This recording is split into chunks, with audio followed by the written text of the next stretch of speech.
ராமண்ண சாப்பிட வந்தா ஜாக்கா நட விட்டா ஜாக்கா என்ன பயிர் போட்டிருக்கீங்க? பாப்பட்லாம் போட்டிருக்கீங்களாக்கா? சரி, என்ன சாப்பாடு? பழையதா? அப்படியே உருட்டி கொடுங்க. பழையதுக்கு தொட்டுக்கு என்ன வச்சிருக்கீங்க? பச்சை மிளகா தான் வச்சுருக்கா. கொடுங்க, ஒரு கடி கடிப்போம்.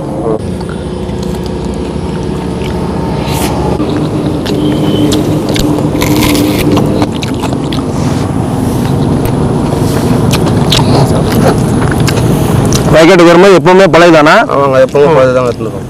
ஏன் அந்த கவுச்சி கீச்சிலாம் கொண்டு வருது இல்லையா? இப்போ முடியாதுங்க, இப்போ புரட்டாசி மாசமா இருக்கு. புரட்டாசி மாசம்லாம் சாப்பிட மாட்டீங்களா? எப்பவுமே சாப்பிட மாட்டோம். எப்பவுமே சாப்பிட மாட்டீங்களா? நீங்களுமா? சாப்பிடுவோம். ஏன்னா அதாவது புரட்டாசி மாசம் இப்போ கொஞ்சம் உங்களுக்கு வயசு ஆயிடுச்சு அப்படிங்கிறதுனாலயா இல்ல சின்ன பிள்ளைல இருந்தே கிடையாதா? இல்ல மாசம் புரட்டாசி மாசம் சாப்பிட மாட்டோம். சரி, புரட்டாசி மாசம்னா கவுச்சி சாப்பிடக்கூடாதுன்னு உங்களுக்கு யார் சொல்லி கொடுத்தா? எங்க அப்பா அம்மா வந்து பாட்டாமல் பரம்பரை நாங்க அப்படியே தான் இருக்கிறோம். நாங்க அதுமே சாப்பிட மாட்டோம். தொடர்ந்து மட்டும் சாப்பிட மாட்டோம். அதுக்கப்புறமா சாப்பிடுவோம். அதுக்கப்புறம் மற்ற மாசம்லாம் சாப்பிடுவீங்க, புரட்டாசி மாசம்லாம் சாப்பிட மாட்டீங்க. இப்படி தாங்க எந்த காலகட்டத்தில் என்ன உணவு சாப்பிடணும், எப்படி சாப்பிடணும் அப்படிங்கிறத மதம், கலாச்சாரம், பண்பாடு இது போன்றவைகள் தான் நம்மளுக்கு சொல்லி கொடுத்துருக்கு.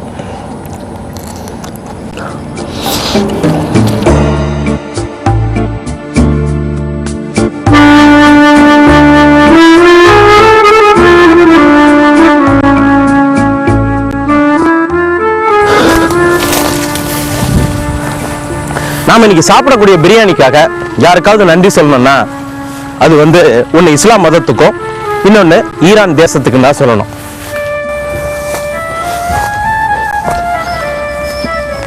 கிபி 610ஆம் ஆண்டு இந்த மதம் தொடங்கியது அப்படின்னு சொல்லலாம். இன்னும் சரியா சொல்லணும்னா கிபி 570ல சவுதி அரேபியாவின் மெக்காவில் பிறந்த முகமது நபி தனது 40வது வயதில் தன்னை ஒரு இறை தூதராக உணரத் தொடங்கிய பிறகு இந்த மதம் வளரத் தொடங்கியது அப்படின்னு சொல்லலாம். இதே காலகட்டத்தில் மத்திய கிழக்கு நாடுகள்ல 3 மதங்கள் மிகப்பெரிய மதங்களாக இருந்தது. ஒன்று யூத மதம், அடுத்தது கிறிஸ்தவ மதம், அதுக்கடுத்து ஜுராஸ்ட்ர மதம். இதே காலகட்டத்தில் பார்த்தீங்கன்னா அந்த பகுதிகளில் நிறைய குட்டி குட்டி மதங்கள் இருந்தது. சின்ன சின்ன சிறுதெய்வ வழிபாடுகள்னு சொல்லக்கூடிய அந்த வழிபாடுகளும் இருந்தது. இருந்தாலும் இந்த 3 மதங்கள் தான் மிகப்பெரிய மதங்களாக அந்த பகுதிகளில் இருந்தது. முகமது நபியினுடைய வருகைக்கு பின்பு மத்திய கிழக்கு நாடுகள்ல இந்த இஸ்லாம் மதம் வளரத் தொடங்கியது. இதே காலகட்டத்தில் தான் பெர்ஷியான்னு சொல்லப்படக்கூடிய பண்டைய ஈரான்ல இந்த பிரியாணி கண்டுபிடிக்கப்பட்டது. இது ஒரு பெரிய கதைங்க, இது ஒரு பக்கத்தில் இருக்கட்டும். முதல்ல ஆம்பூருக்கு போற வேலையை பார்ப்போம்.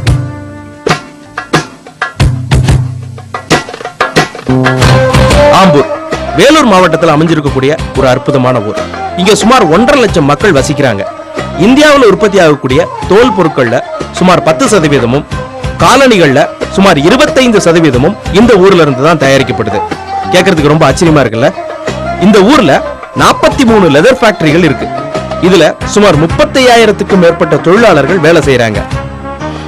அட, இது எல்லாத்தையும் விட ஆம்பூர்னா பிரியாணி தான். வாங்க ஒரு வெட்டு வெட்டலாம். கடையில வந்து ஆம்பூர் பிரியாணி ரொம்ப ஃபேமஸ். ஆமாங்க, எங்களுக்கு எப்படி செய்யறதுன்னு செஞ்சு காமிக்கிறீங்களா? வாங்க சார்.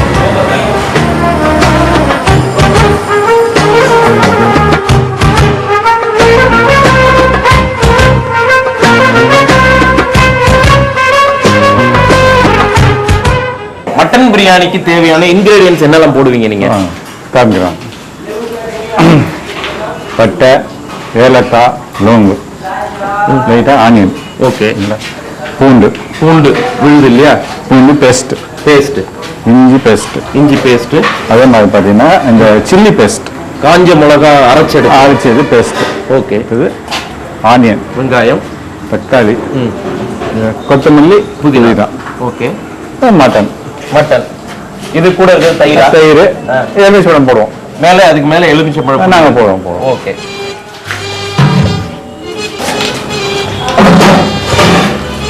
இப்போ அந்த விறகு அடுப்பு வச்சிருக்கீங்க. ஆமா. ஏன் கேஸ் எல்லாம் மாத்தலையா நீங்க? ஏன்னா நெருப்பு விடுவோம். இல்ல நெருப்பு விடுனா டம் போடணும் நாங்க. அதனால நாங்க இப்படிதான் தம் கட்டுறதுனால விறகு அடுப்பு இன்னைக்கும் யூஸ் பண்ணிருக்கோம். எப்பவுமே அதான் யூஸ் பண்ணுவோம். இப்போ இந்த உங்க ஆம்பூர் ஸ்டார் பிரியாணி எத்தனை வருஷமா நீங்க பண்ணிட்டு இருக்கீங்க? ஸ்டார் பிரியாணி ஸ்டார்ட் பண்ணி 20 வருஷம் ஆயிருக்கும். அதுக்கு முன்ன எங்க தாத்தா பண்ணியிருந்தாரு, ராமானியா அவர்கள் சொல்லி. அவருடைய பேர் குஷித் பேக். இப்போ எல்லா பிரியாணிக்குமான ப்ரிப்பரேஷன் மெத்தட் வந்து ஒரே மெத்தட் தானா இல்ல வேற வித்தியாசம் இருக்கா? எல்லாமே ஒண்ணுதான், போற விதம் தான் வேற. இது லைட்டா நாங்க தயிர் போடுவோம். எண்ணெய் சூடானே கொஞ்சோண்டு தயிர். ஒண்ணு வந்து எண்ணெய் சூடு ஆயிடுச்சானா அடையாளம் தெரியறதுக்கு ஒண்ணு, எண்ணெயில எதனா ப்ராப்ளம் இருந்தா கஸ்பு கிஸ்பு எதனா இருந்தா அது தூக்கணும். அது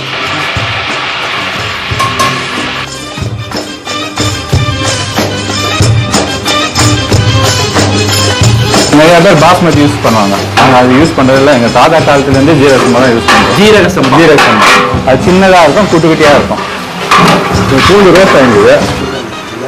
எதுக்காக வந்து சேர்த்து போடாம தனித்தனியா போடுறீங்க? அது பூண்டோட ஸ்மெல் முதல்ல எடுத்துனாங்க. ஓ, பூண்டினுடைய வாசனை முதல்ல வெளியிட்டாக இஞ்சி போட்டாங்கன்னா பிரியாணி வாசனை வரும். இஞ்சில தான் பிரியாணி வாசனை வரும், பூண்டுல வராது. இப்ப காஞ்ச மிளகா மட்டும் தான் யூஸ் பண்றீங்க, காரத்துக்கு வேற ஒண்ணும் இல்லை. பச்சை மிளகா கூட நாங்கள் யூஸ் பண்ண மாட்டோம். இப்போ மட்டன் போட்டு அதோட மிக்ஸ் ஆகி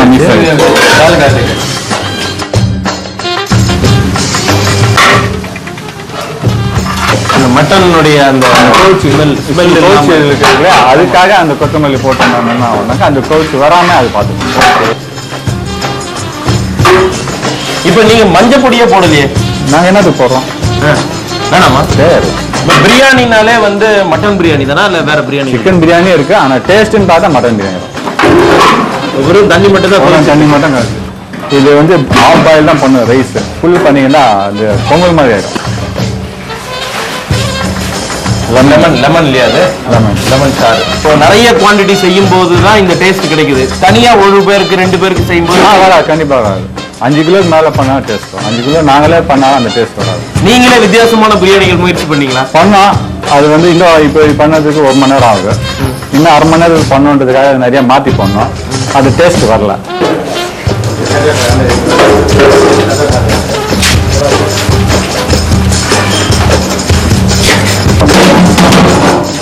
பக்கத்தில் இஸ்லாமிய விழாக்களில் சமையல் செய்யும் கலைஞர்களை இந்த வார்த்தையால தான் அழைக்கிறாங்க. இவங்கள சமையல் நிபுணர்கள்னு தான் சொல்லணும். இவங்களுக்கு ஒரு கடவுள் வரம் கொடுத்திருக்கிறாங்க. அடமழை பெய்யும் போது கூட இவங்க சமையல் செஞ்சாங்கன்னு வச்சுக்கோங்களேன், இவங்க பத்த வைக்கிற நெருப்பு அணையாதான். இவங்க செய்யற சமையல் ருசியும் குறையாதான். இவங்க செய்யக்கூடிய பிரியாணிய யாராலையும் அடிச்சுக்க முடியாதுங்க.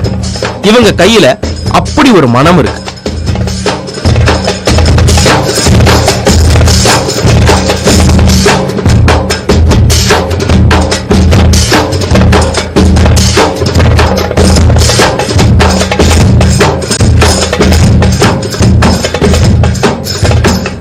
பிரியாணியினுடைய டேஸ்ட் எப்படி வருது தெரியுங்களா? மட்டன் நல்ல வேகணும், வெந்து அதோட சாறு அரிசி முழுவதும் ஒரு பருக்க விடாம ஒன்னா கலக்கணும். அப்படி கலந்தாதான் அதோட சுவை கூடுமா.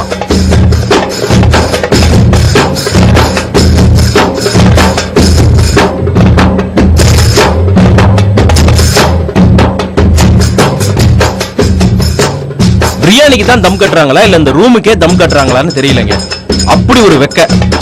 இப்படி தம் கட்டினாதான் பிரியாணி நல்லா இருக்குமா.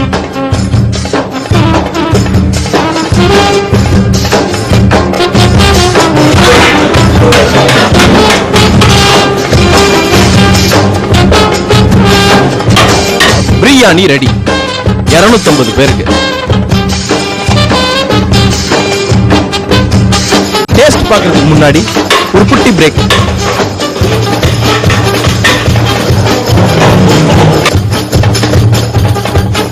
ஆம்பூர் சின்ன மசூதியோட சிறப்பு என்ன? இந்த மாதிரி தமிழ்நாட்டில் ஒரு 7-8 மாசம் தான் இருக்கு. அதாவது இந்த மாசத்துல ஆம்பூர்காரங்க பிரியாணி சாப்பிட்டதுக்கு அப்புறம் என்ன சாப்பிடுவாங்க?